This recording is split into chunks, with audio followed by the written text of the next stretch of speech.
The Red Sox are World Series champions. It only took them 15 games to get it done in the entire 2018 playoffs. Let's get a live look at the current state of the Yankee fan base. I don't want to talk about it right now. It's fine, man. It's going to be fun. I don't want to talk about it. Next year's our year. It's our year. I don't want to do I was supposed to be incorporated in this. Kind of felt left out. Roll it.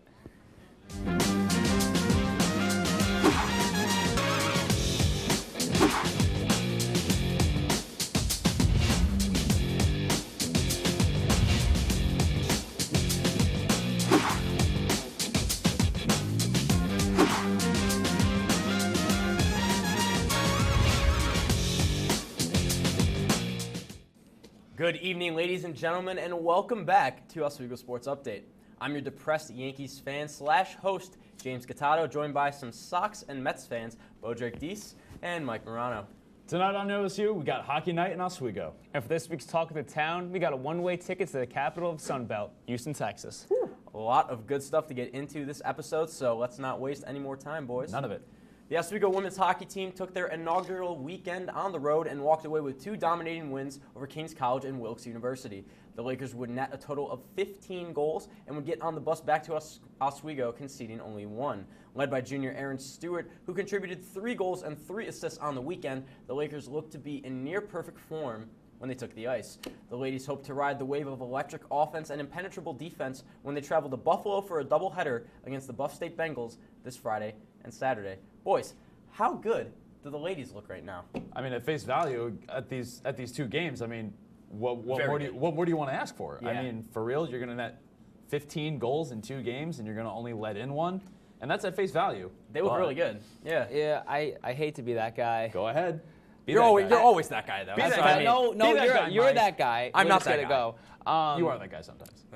Yeah, it's good, but I don't think they prove much because, I mean, Kings College, has 9 players on its team? Yeah. 2 of Two them, goalies. 2 of them Two are goalies. goalies. Yeah, 2 goalies. And what's the other team? They have no Wilkes. win. Wilkes has no wins in their history. Yes.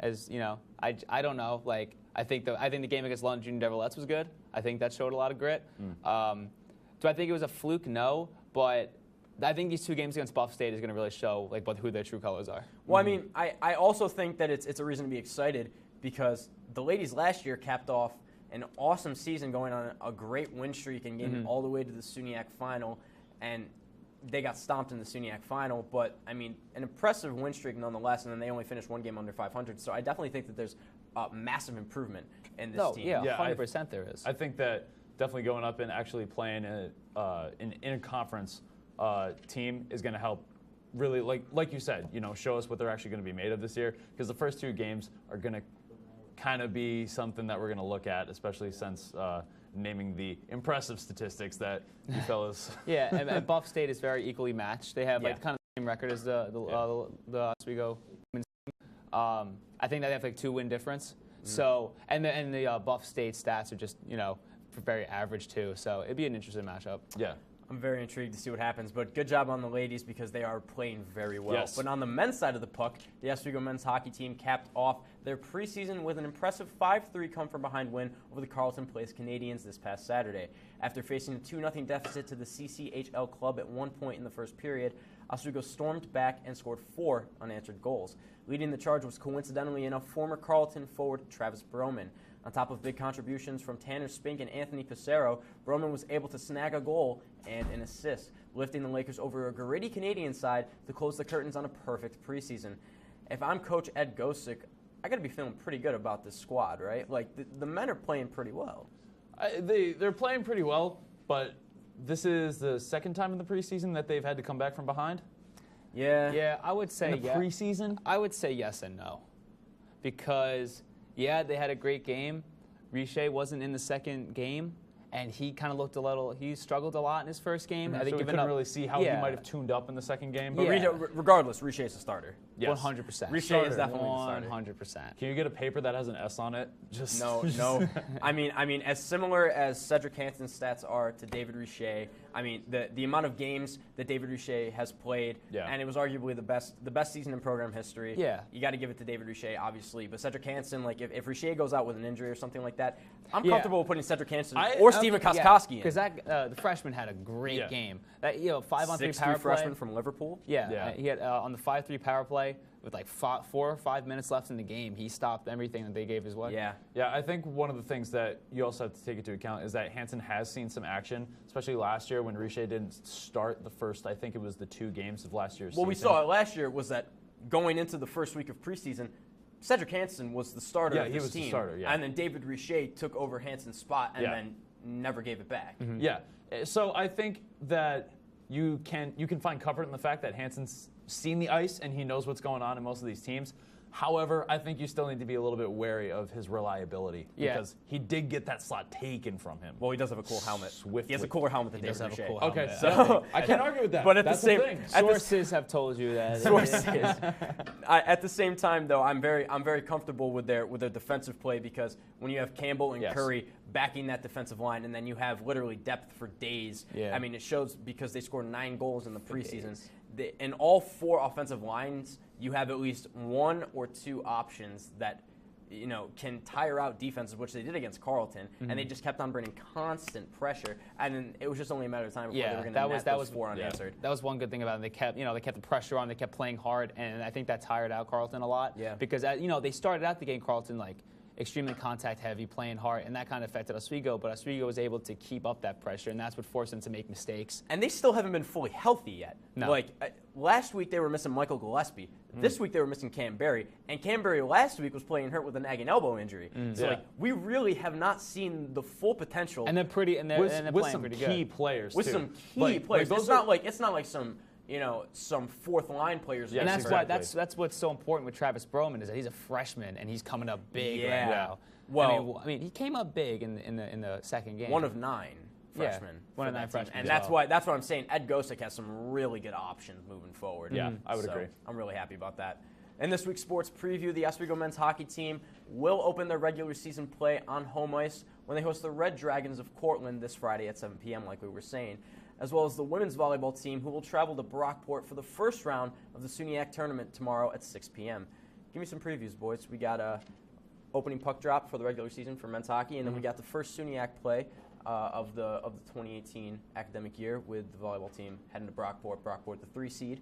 So give me some previews. Well, I think we've already stated that we think that Oswego, as far as men's hockey goes, is going to take that game. I mean, we have no reason to believe that they won't, just based on if we're just going off last year. The Carleton Place Canadians were 53-9. Yeah. Portland was the bottom of the SUNYAC. And those aren't kick-around teams teams that we're beating. And they're also in mid-season form coming into the preseason game, about 15 games in or something. Yeah. I think that Cortland, what was he? Were they 10 and 13 and 2? I think. Yeah. And Oswego handed them some quick L's last season. Yeah. 3-1, 5-1. I could see Oswego winning this one pretty easily. Pretty handily? Yeah. I think as far as the women's volleyball goes, there's cause for concern here. We're 4-5 in conference play. We're headed into the SUNYAC tournament. I mean, going into at least we got into the SUNYAC. We got into the tournament, and that's a plus. But I think going into your own conference tournament with a losing record in the regular season in your own conference should show some signs as to how you think that's going to go. Well, they were tearing it up at the beginning of the season, and then they played their host tournament in the Max Zeal gym, and it was a round robin. And then they ended up going up against St. Lawrence, who was very solid this year. And they got shut out by Brockport in the season as well. Yeah, they got shut out by Brockport. But, I mean, anything can happen, in sports, let alone volleyball. Anything can happen if they communicate on the court well or if they're just having great games, all of them. They have the potential to upset. Yeah. So when we come back, Houston Rockets, Houston Texans. One is tearing it up and one isn't, and it's not what you would normally think. Don't touch that remote. Don't do it. Don't do it. It's the Rockets. You're watching OSU. It's the Rockets. It's the Rockets. That's what he's trying to say.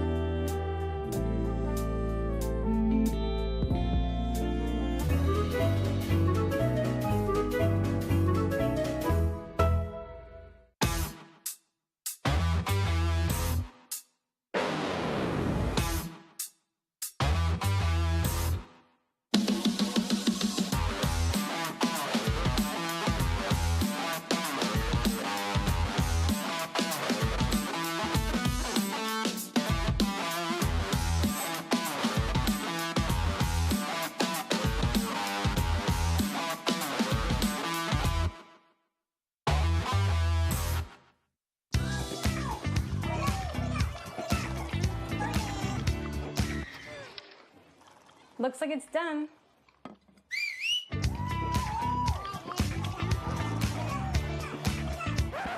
Don't let salmonella get funky with your chicken. On average, 1 in 6 Americans will get a foodborne illness this year. You can't see these microbes, but they might be there. So learn the right temperature to cook each type of meat. Keep your family safe at foodsafety.gov.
Welcome back to OSU. I'm not sure if it's the curse of Carmelo Anthony, the progressive aging of Chris Paul, or the bench that's been stripped away via trade, but the Houston Rockets are officially sporting the 14th seed in the Western Conference with an unimpressive 1-4 record. Guys, Houston will probably pull it together, it's safe to say, and get back in the playoff picture. One would hope anyways. But it is a bad sign that with the rest of the depth in the Western Conference, you have to wonder if they're going to make the conference finals. Do you think they make the conference finals? At this point, I mean, again, it's very early in the season, and you have to assume that they're going to find a streak at some point just with all the pieces that they still have. Yeah. Right? But the pieces that they still have right now until they trade their whole future away. Yeah. For Jimmy Butler, For Jimmy Butler, who will not, I don't think, changes the team at all. You don't think so? At all. I don't think so at all. I don't know. I mean, if Jimmy Butler goes on that team, like I don't want to say I favorite them to be Golden State, but they. No. Where is that letter? I didn't say that I don't favorite them. Put it away. Put it away. Bring it right out. Big nah. That's a big nah right there. Wait a minute. Do you honestly believe that? That the Rockets have a chance? Do you honestly feel that? I'm like really having a conversation with you right now. Okay. Well, I think that if Jimmy Butler has the cojones to go into the Timberwolves locker room and make an absolute scene, that I think that he has the cojones to basically lead this Rockets team to the Western Conference Finals. I mean, he is one of the best two-way players in the NBA. I think that, if not the best two-way player in the NBA, it's either him or Klay Thompson. And I think, no, you can't argue that. I think Klay Thompson's a great defender, but we're not talking about Klay Thompson because we're talking about Jimmy Butler. Jimmy Butler made history. Klay Thompson came with He did 52 3/4. All right, that's standard stuff for a Golden State Warrior. But anyways, the Rockets, I think, with Jimmy Butler, add a different dynamic, but at the same time, they lose everybody on the bench. Listen, there are going to be too many chefs there's going to be too many cooks in the kitchen in Houston if we add Jimmy Butler to this. We already have Chris Paul, James Harden that are both selfless players that look to pass the basketball. That's what I'm saying. James Harden almost averaged a triple-double last year. Russell Westbrook wasn't the only one. James Harden is not a selfless player. Of course he is. He's going out there to get his numbers. He's not doing it to that's share Russell. the ball. That's Russell Westbrook. James Harden wants to win. They're the same thing. They are not the same thing. They are not the same thing. James Harden is a much more efficient and way less turnover-savvy player than Russell Westbrook, and he doesn't pad his stats. Does not pad his stats. Maybe not James turnover. Harden is just a good basketball player. Maybe not turnover, but he sure has taken a whole heck of a lot of shots. Hey guys, I'm still here. He is the best. Hi, Mike. I'm just saying he is the best scorer on the team. Do I think? All right, from a stats please go. from a stats perspective, it would be a great trade. From a chemistry perspective, adding Jimmy Butler Why? to that is not a great. They all like each other.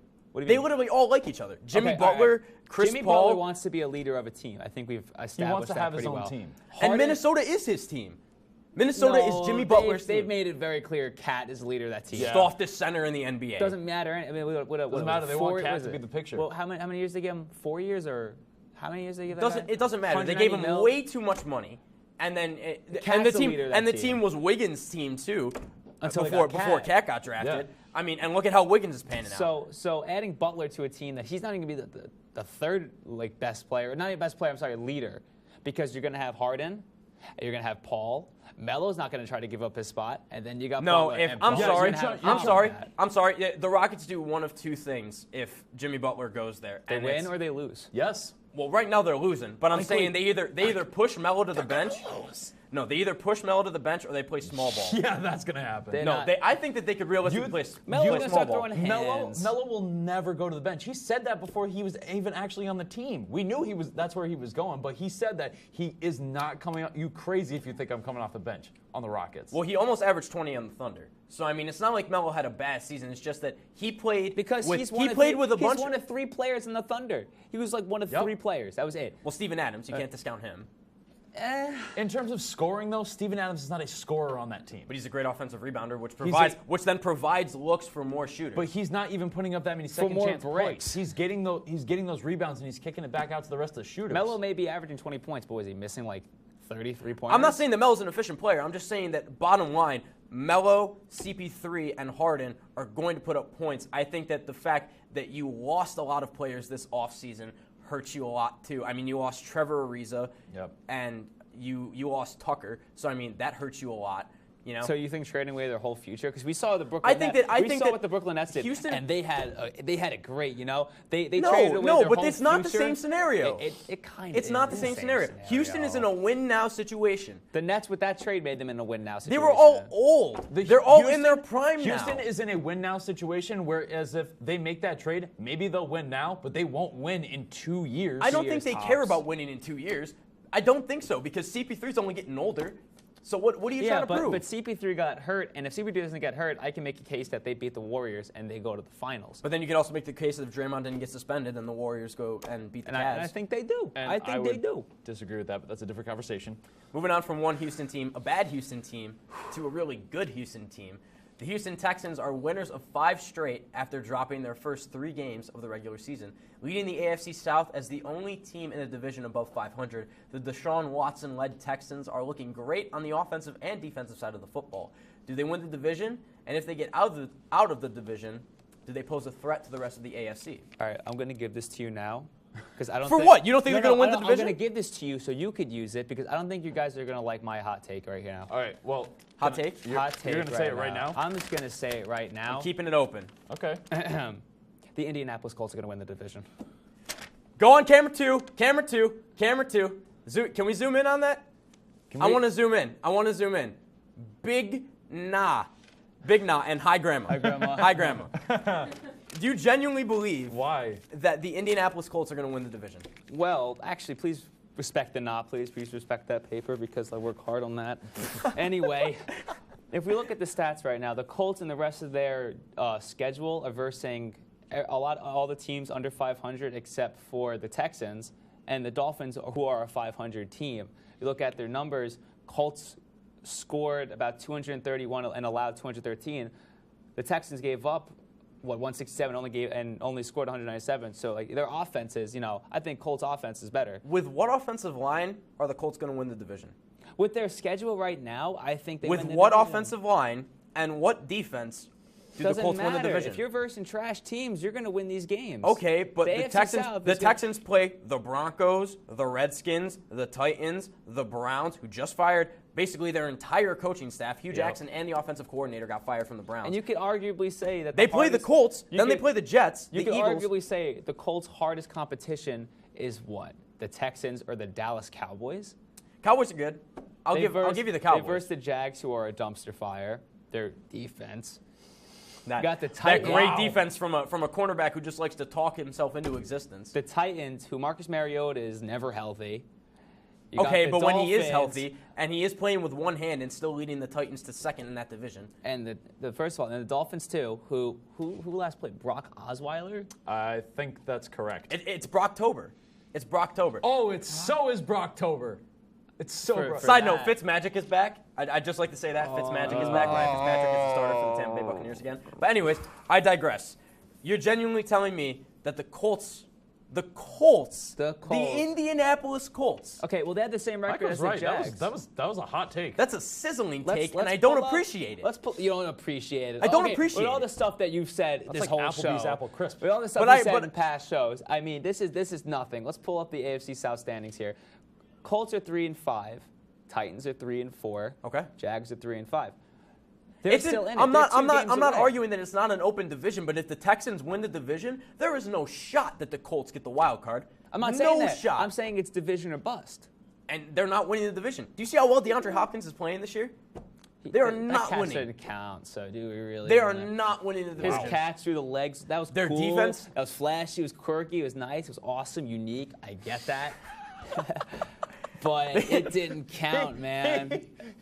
He just used car salesman sold that catch. They limited the Dolphins to 23, the Jags to 7, the Bills 13, the Giants. I mean, they lost to the Giants. The Giants put up 27, but that's before they hit their 5-game win streak. And then they beat the Colts. They In beat overtime. By overtime. 3. They still beat them. It's a it good was game, close game, but they still beat them. I'm just saying. I'm going to that reference division something is- James said. They gave him a good game. They still didn't win. You're right, and I get that. But the Texans are off a 5-game winning streak. They might not last. Deshaun Watson, again, they're You can say the same thing about the Chiefs. You can say the same thing about the Chiefs. The Texans are a very health-driven team. If JJ Watt's So are the healthy, Colts. If the Colts don't have their injury-prone quarterback, what are they? and They're doing nothing. pretty well. I mean, first of all, he's got T.Y. Hilton, who I don't think is very relevant, in all honesty. Okay, so then where But do you they're see still the doing Colts it. winning the I'm division? just saying that they've looked good. Oh my They've God. came back It's against okay. they came It's back okay. against the Raiders, Oh who my God. Derek Carr was lighting it This is a up. tough show for James. I'm just saying, with that division being that bad and their teams that they were playing throughout the rest of the year, I'm just saying don't count out the Colts. It's not like the Texans aren't playing hot garbage for the rest of the year. They're I playing know, the Browns, Washington Redskins, man.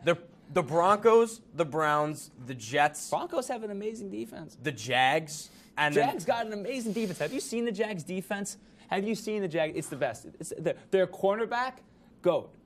I mean, come Blake on. Bortles. That's a guy that you could take out for Colin Kaepernick. No, that's another if you another put story Cody for another day. and if you put Cody Kessler in that starting spot, don't even know Jags where might we are win the right now. division. Where are we? I don't know. What's going on? WTOP? Is that what's happening? No, I genuinely believe that with the Texans, the rest of the Texans' schedule, then you have the Eagles, who have not played up to par.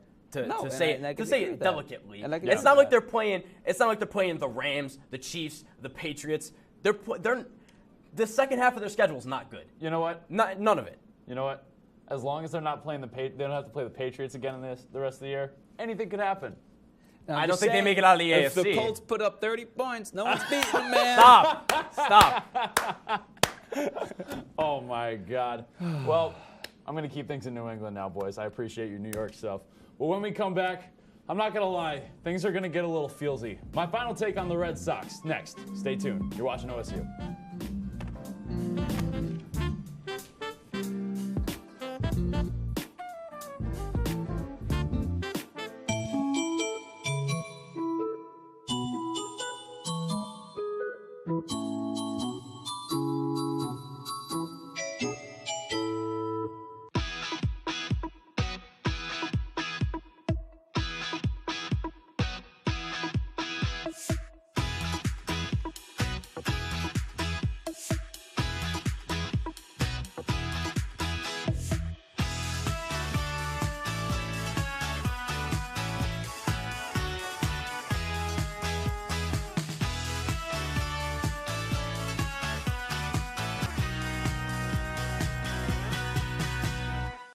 When you are in space, you can't run down to the store to buy parts. You have to improvise with what you have on your mission.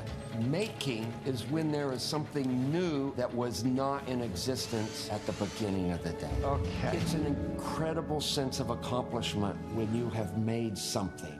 That's why I make. Now I want to hear why you make. Share your own Why I Make story today. Visit whyimake.org.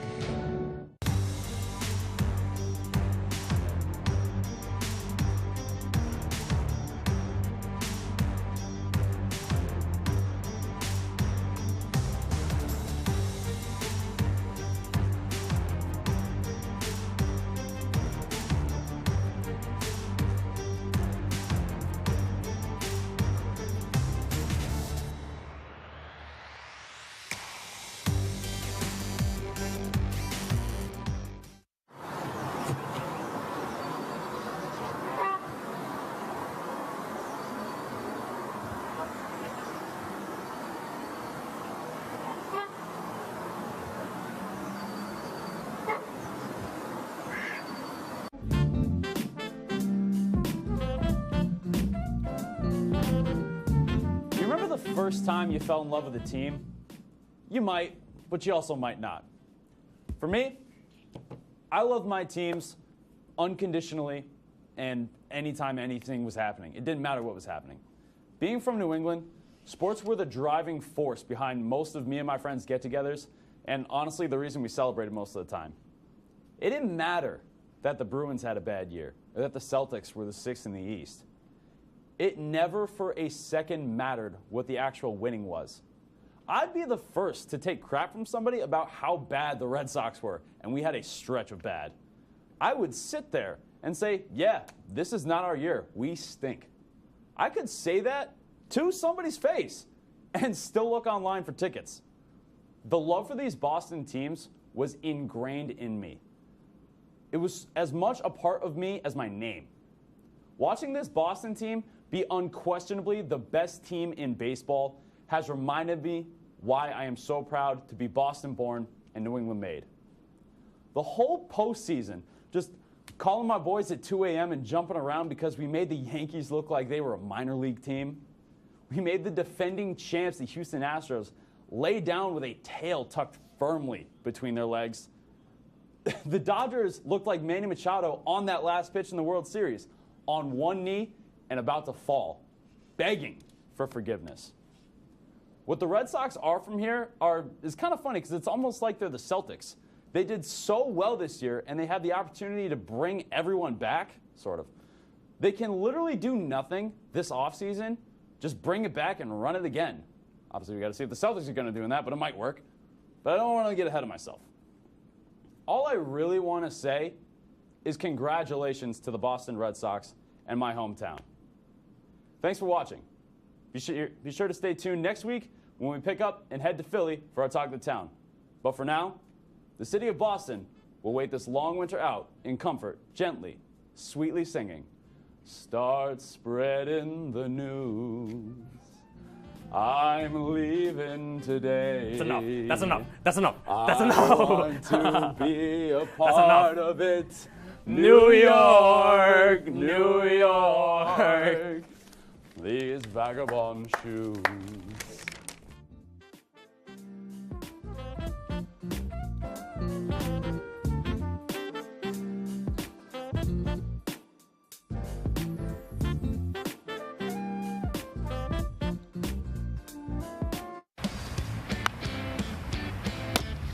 You know who's going off in fantasy this week? Drew Brees.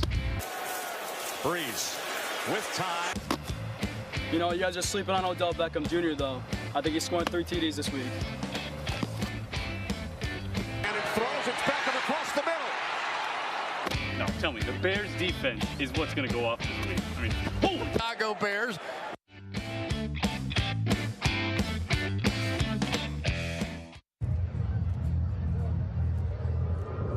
Looking for these? You drive Buzzed. It could be one very expensive ride. First, you gotta make bail.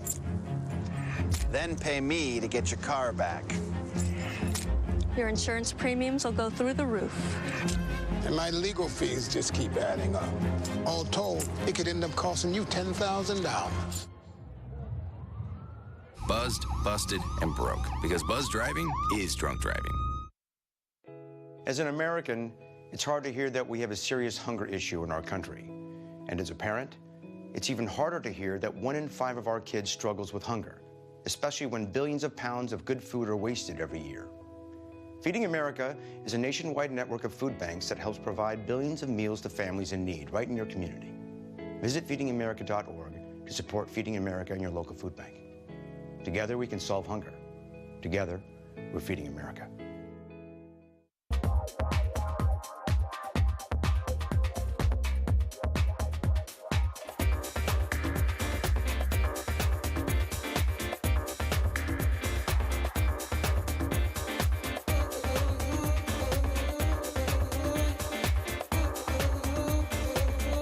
Want to know all the latest Saints pop culture? Tune in to Let's Talk About It every other Monday at 10 p.m.